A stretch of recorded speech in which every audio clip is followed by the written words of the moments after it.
na'udzu bika min ilmin la yanfa wa min qalbin la yakhsha wa min nafsin la tashba wa min da'watin la yustajabu laha.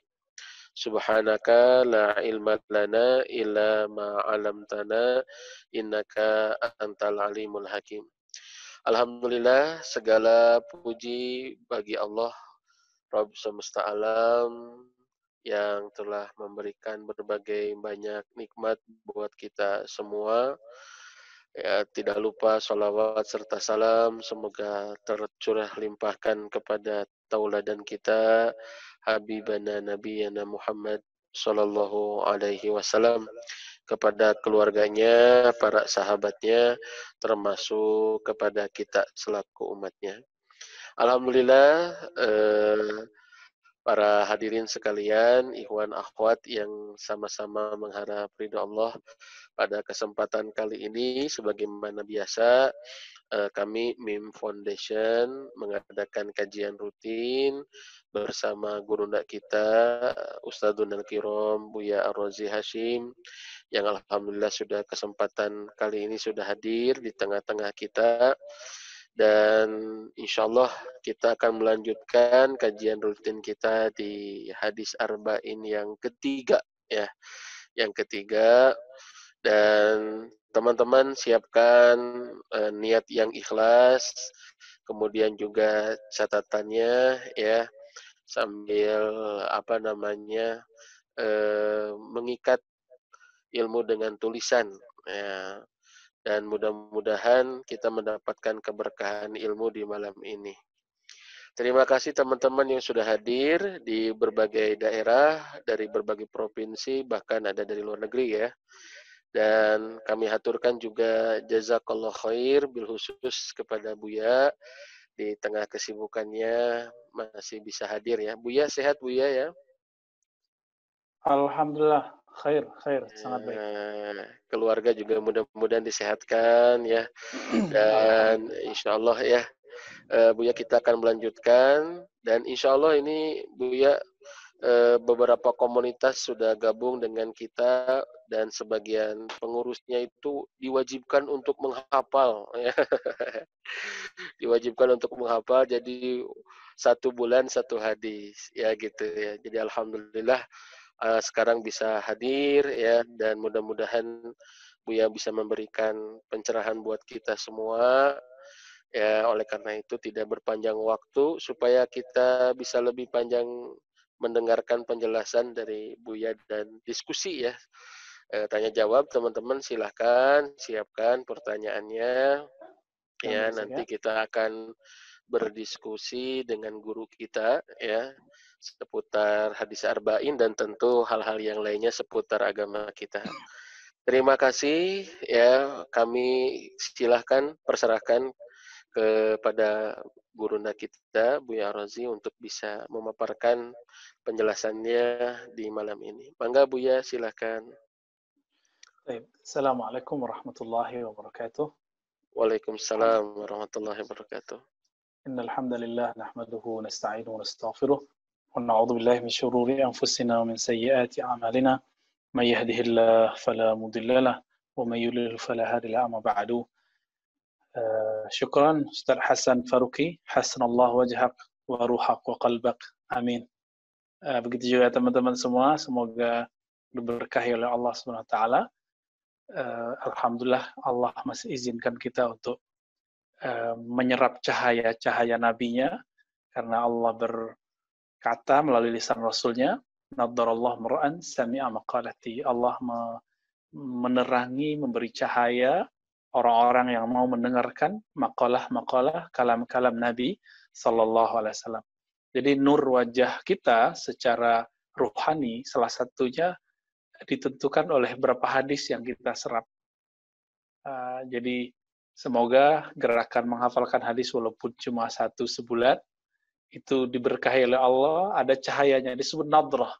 Nadrah itu disebutkan di dalam Al-Quran, wujuhu yawma idin nadirah, ya, ila rabbiha nazirah.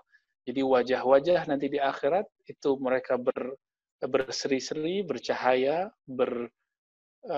ya kalau orang memandang dia akan muncul kecintaan kepada Allah dan Rasulnya. Semoga kita termasuk mereka yang punya wajah nadirah. Amin ya rabbal alamin. Meskipun kita bukan orang suci, kita bukan orang yang sampai seperti orang-orang para wali-wali terdahulu, para nabi, tapi kita berusaha mengikuti jalan mereka. Baik teman-teman, untuk keberkahan supaya Allah membuka kalbu kita, mari kita baca surah Al-Fatihah. Semoga Allah membuka dan mengirim keberkahannya untuk Imam Nawawi dan guru-guru kita, silsilah sanad kita kepada beliau. Al-Fatihah. A'udzubillahi minasyaitonir rajim. Bismillah. Alhamdulillahirabbil alamin. Iyyaka na'budu wa iyyaka nasta'in. Shiratal ladzina an'amta 'alaihim. Baik, teman-teman sahabat dimuliakan Allah, siapa yang nanti menghafal 10 hadis saja, nanti saya kasih ijazah sanad arba'in. Ya. Insya Allah. Langsung bersambung kepada Imam Nawawi, Nawawi bersambung kepada Nabi Sallallahu Alaihi Wasallam. 10 hadis cukup. Baik. Hadis yang ketiga, bisanadina al-muttasil al-Imam An-Nawawi wa bisanadihi an Abdurrahman. Ya. Dari Imam Nawawi, dari sahabat Nabi, Abi Abdurrahman, Abdullah ibn Umar ibn al-Khattab. Qala sami'tu Rasulullah sallallahu alaihi wasallam. Beliau berkata, aku mendengar Rasulullah sallallahu alaihi wasallam. Dalam tradisi ahli hadis ada 8 cara belajar. Jadi metode dalam pendidikan nabawi, kenabian itu ada 8, dan yang paling tinggi adalah sama. Sama udah jadi bahasa Indonesia itu menyimak. Teman-teman dengan kemudahan teknologi sekarang sedang menyimak. Maka ini termasuk metode yang tinggi dalam belajar hadis. Ya. Sami'tu Rasulullah SAW. Jadi dalam konteks ini orang-orang yang mendengarkan maka dia sanad keilmuannya nyambung kepada Nabi secara sama'i, secara mendengar. Saya mendengar dari guru saya mendengar dari gurunya terus sampai kepada Nabi Sallallahu Alaihi Wasallam. Ini yang disebut silsilah rantai sanad atau al-isnad. Ya. Apa kata Nabi Sallallahu Alaihi Wasallam? Bunyal Islamu ala khamsin. Islam dibangun dalam 5 hal. Teman-teman, kalau ada sebutan bangunan, yang terbayang bangunan itu berdiri dengan tiang atau tanpa tiang. Tentu ada tiangnya. Maka sebutan Islam dibangun atas 3 tiang. Atau 5 pondasi atau 5 tiang. Jadi hadis ini sedang mengajarkan kita bahwa Nabi menggunakan istilah majazi dalam kalam-kalamnya. Jadi dia boleh menyebut Islam itu satu bangunan dan mempunyai tiang-tiang, pilar-pilar. Dan pilarnya Islam itu ada 5. Dengan ini bangunan Islam menjadi kuat. Apa bangunan yang paling inti? Yang pertama kali dibuat, syahadati alla ilaha illallah. Persaksian bahwa tiada yang disembah kecuali Allah Subhanahu wa taala. Teman-teman yang mulakan Allah, kata ilah itu diperdebatkan oleh ahli bahasa, apakah berasal dari kata wilah, ya, wilah, wali, iyalah, macam-macam itu perdebatannya.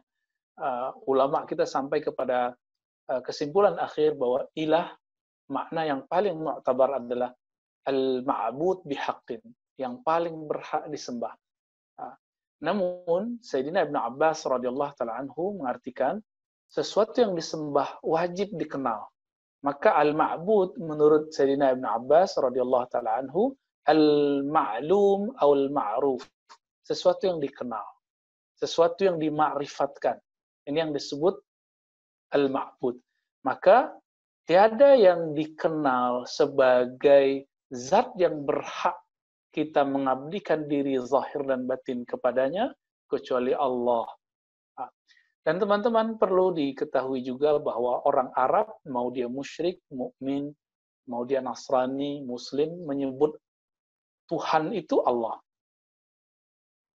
Tapi sampai di Indonesia berubah jadi Allah, ya. Jadi yang non-Muslim menyebut Allah dengan Allah. Dan ini sebenarnya adalah penyimpangan dalam pelafazan nama Allah. Tapi tidak masalah untuk membedakan antara kita dengan mereka, bolehlah. Tapi di Arab sana ketika Nabi dulu berdakwah ke orang musyrik, itu menyebut Allah ya Allah. Ketika Nabi bertemu dengan seorang pendeta di masa kecilnya, menyebut Allah sama Allah juga. Ya. Yahudi, Huyai ibn Akhtab, beliau juga menyebut Allah dengan sebutan Allah. Jadi ini Yahudi Arab yang menyebut Allah dengan bahasa Arab. Sedangkan Yahudi dengan Ibrani menyebutnya dengan El. Ya. Baik. Wa anna Muhammadan Rasulullah. Bahwasannya Nabi Muhammad sallallahu alaihi wasallam adalah utusan Allah. Utusan Allah itu bahasa syariatnya. Ya. Kalau bahasa hakikatnya Rasul itu Nabi. Yang pantas menjadi Rasul hanya Nabi. Maka di sisi Allah, Nabi Muhammad itu disebut Nabiullah. Apa beda Nabi dengan Rasul, teman-teman semua? Nabi itu ketentuan azali. Bahwa Nabi Muhammad sudah diangkat menjadi Nabi itu sebelum alam semesta dicipta. Apa dalilnya? Dalilnya ada dalam hadis Imam Al-Hakim dan riwayat-riwayat yang lain dan sangat banyak kalau dikumpulkan menjadi sahih li ghairihi. Kuntu nabiyyan wa Adam baina ma'i wa tin. Aku telah diangkat jadi nabi sedangkan Adam masih dalam bentuk tanah atau artinya belum dicipta oleh Allah Subhanahu wa taala. Jadi Nabi Muhammad itu sudah tua secara nubuat, tapi secara risalah beliau terakhir. Inilah makna Sayyidul Awwalin wal Akhirin. Penghulu awal yaitu sebagai Nabi azali, sedangkan di akhir zaman menjadi Rasulullah Sallallahu Alaihi Wasallam. Dan Rasulullah SAW, teman-teman, ini sekarang banyak orang yang mengaku bermanhaj Ahlus Sunnah, tapi tidak beradab kepada Rasulullah SAW dengan serta-merta mengatakan orang tua Nabi finnar. Ya. Ini kalimat-kalimat tidak pantas meskipun ada riwayat yang sahih, tapi hadis itu telah dijelaskan maknanya bahwa itu bukanlah orang tua yang berarti ayah atau ibu, ya, tapi berarti kakek atau bibi Rasulullah Sallallahu Alaihi Wasallam. Dan dalilnya nanti ada dalam Al-Quran. Baik. Wa iqamis salah, lalu mendirikan salat. Teman-teman semua, sebenarnya arti mendirikan dengan melaksanakan itu sama. Tapi kenapa Allah memilih diksi iqam? Nabi memilih iqam. Di Quran, aqimus salah wa atuz zakah. Dirikan salat. Diri itu bukan berarti kita berdiri, kita membayangkan kita berdiri dengan dua kaki, tidak. Tapi orang Arab kalau menyebutkan iqama, itu dari kata iqamatis salah, itu dari kata aqama yuqimu iqaman atau iqamatan. Apa artinya? Aqama yuqimu, ya, memakomkan, mendirikan, menempatkan. Ini yang disebut iqamatus salah, ya, atau iqamis salah. Ini perbedaan dengan ada'us salawat, menunaikan salat. Itu perbedaannya. Kalau sekedar melaksanakan salat itu disebut ada'us salawat, adaan, ya. Tapi kalau iqamatis salat atau iqamis salat, maka di situ ada hak-hak rohani yang ditunaikan dalam salat. Inilah yang disebut dalam Al-Quran surat Taha ayat 14. Ini salah satu ayat favorit saya ketika membahas tentang mengenal Allah, ma'rifatullah. Allah berfirman, ya wahai Musa, innani anallah, sesungguhnya aku adalah Allah, tiada yang berhak disembah kecuali aku, maka sembahlah aku. Nah, tadi kita sudah terjemahkan versi Sayyidina Ibn Abbas, sembahlah aku arti kenalilah aku, wa aqimis salata lidzikri. Jadi kalau seandainya sholat itu diartikan menyembah langsung, ibadah sembahlah aku diartikan sholat, maka untuk apa Allah mengulang-ulang kalimat ini? Dan tidak mungkin Allah berbicara sia-sia.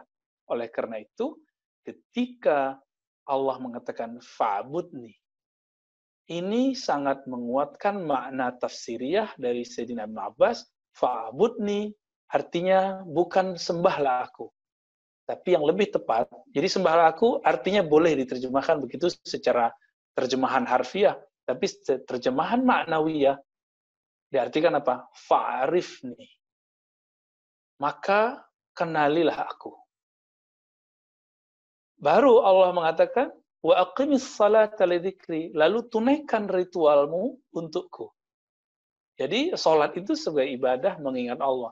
Jadi baru nyambung, nggak ada pengulangan. Coba kalau diartikan fa'budni, sembahlah aku, dirikan sholat untuk mengingatku. Ya bukannya sholat juga ibadah. Lalu untuk apa diulang-ulang gitu. Jadi saya mengikuti penafsiran Sayyidina Abbas ini dan ternyata lebih dahsyat dan luar biasa. Ya, jadi teman-teman, bagi kita kalau disebut ibadah itu artinya pengenalan mutlak kepada Allah Subhanahu wa Ta'ala, bukan hanya ritual. Ini penerjemahan ibadah versi kajian ilmu qalbu. Ya, kenapa? Mungkinkah saya menyembah, mengabdikan diri kepada sesuatu yang saya tidak kenal? Itu mustahil.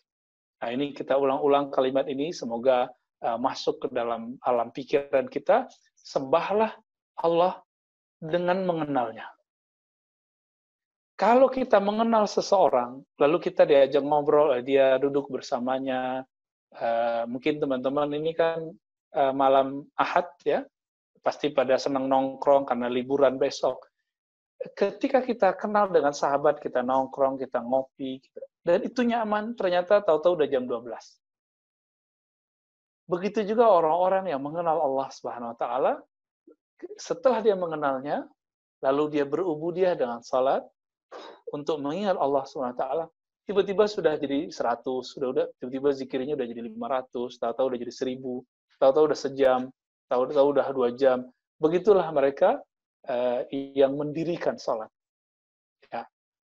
Wa ita'iz zakah, ita dalam kata bahasa Arab dari ata, ya, yu'ti, mendatangkan. Maka zakat ini konsepnya itu dijemput, ya, dihantar, dijemput ia, diantar ia. Maka seorang yang tidak menemukan amil zakat, maka dia menghantarkan zakat. Ini disebut ita'iz zakah. Jika seorang amil zakat, dia mengetuk pintu-pintu orang agnia supaya mau berzakat. Imam Ghazali dalam kitab beliau, I'lamuddin dan kitab-kitab yang lain, itu dikasih case oleh orang, pertanyaan. Bolehkah kita, misalnya seorang lembaga yang punya otoritas, dulu yang punya otoritas langsung khilafah ya, untuk memungut pajak. Kata Imam Ghazali, itu justru wajib karena dapat membantu orang-orang agnia supaya terbebas dari beban-beban agama mereka. Jadi walaupun kita memaksa, tapi memaksa untuk kebaikan mereka, dan itu diperlukan, kata Imam Al-Ghazali. Baik. Jadi ini bisa menjadi inspirasi dalam teman-teman mencari donasi. Ya, bisa diketuk, bisa ditanya, bisa diajak ngobrol, bisa curhat kepada orang yang berpunya untuk kepentingan umat tentunya. Jangan untuk kepentingan pribadi tentu ya. Wa hajjil bait. Hajjil bait, haji secara harfiah berarti qasdu ya, menyengaja atau ziarah. Berziarah kepada al-bait. Al-bait yaitu Baitul Haram, Ka'bah. Wa saumi Ramadan, saum, bahasa Arabnya saum, sampai di Indonesia menjadi puasa. Teman-teman yang dimuliakan Allah, kata puasa adalah proses islamisasi bahasa dan budaya di negeri kita Nusantara, baik di Indonesia, Malaysia, Singapura, Brunei, Patani. Itu tidak ada yang mengatakan puasa ini, orang yang menyebut puasa berarti dia menyerupai Hindu, tidak ada. Meskipun sampai hari ini orang Hindu menyebutnya puasa. Ya, di Bali sama. Dan puasa berarti mendekatkan diri kepada Yang Maha Esa secara bahasa Sanskerta. Ternyata maknanya sama. Ya. bahasanya sangat sama. Oleh karena itu, teman-teman, jika ada orang menerjemahkan Rob, ilah kepada Tuhan, itu tidak masalah. Sholat menjadi sembahyang, sebenarnya tidak masalah. Karena sudah final menurut ahli bahasa Indonesia. Kalau masih ada juga yang belum menerima, mungkin perlu kursus bahasa Indonesia yang baik. Ya. Ustaz Hasan udah senyum-senyum deh. Baik, teman-teman, Imam An-Nawawi mencukupkan dengan mengatakan Rawahul Bukhari wa Muslim. Ini riwayat Imam Bukhari dan Muslim. Saya lupa bercerita tentang siapakah Ibnu Mas'ud. Kisah pendek saja. Abdullah bin Mas'ud, beliau sahabat yang sangat muda dan disebut sebagai orang yang mewarisi af'al Nabi. Mewarisi perbuatan Nabi. Jadi kalau dulu ada orang bertanya, Nabi dulu kalau cara makan nih gimana? Sahabat-sahabat atau tabi'in mengatakan, kita intip aja tuh Abdullah bin Umar, cara makannya gimana?